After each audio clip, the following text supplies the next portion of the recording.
Royal Commission on Fuel and Engines.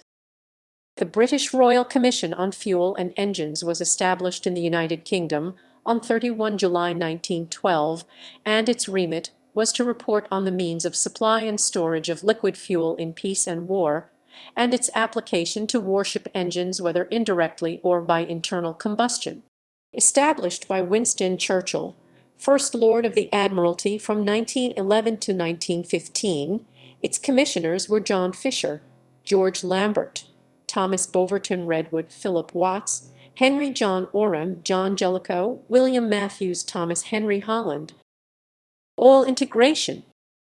Fisher's quest as First Sea Lord from 1904 to early 1910. In 1903, Fisher had led an oil fuel committee for the Admiralty, and as First Sea Lord he ordered more smaller, oil-burning warships for the Navy. As First Lord of the Admiralty, Churchill was convinced by Fisher's view of the Navy's needs and became a staunch proponent of them. David Lloyd George, British Prime Minister from 1916 to 1922, regarded the Navy as Churchill's obsession. Churchill was concerned that Britain had inadequate storage and supplies of fuel oil for the Royal Navy. At the time of his appointment to the Admiralty, the Navy already had 189 oil-powered vessels built or under construction. These required more than 200,000 tons of oil annually, while reserves of oil were only sufficient for 4 months. The principal issue was that, while Britain's internal supply of coal was plentiful, it had no such supply of oil, either domestically or within its empire.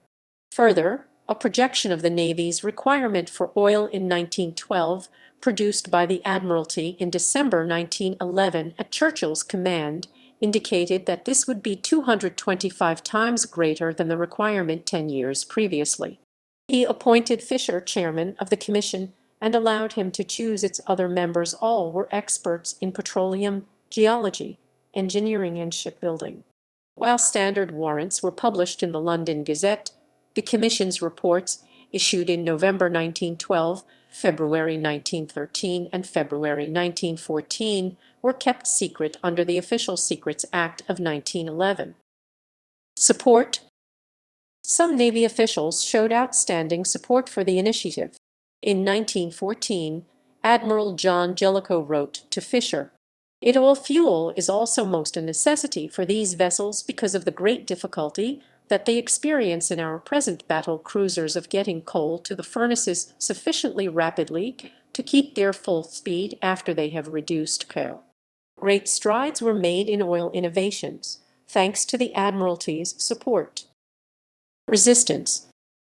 The first 2 reports recommended that storage be adequate for 4 years' supply. However, when signing them, Lambert, who was a civil lord of the Admiralty, added caveats that the quantity to be stored was estimated for peacetime, and that estimates for wartime were needed. Lambert also noted the importance of a continued coal supply, but the fact that none of the commissioners was an expert in coal made its conclusions foregone.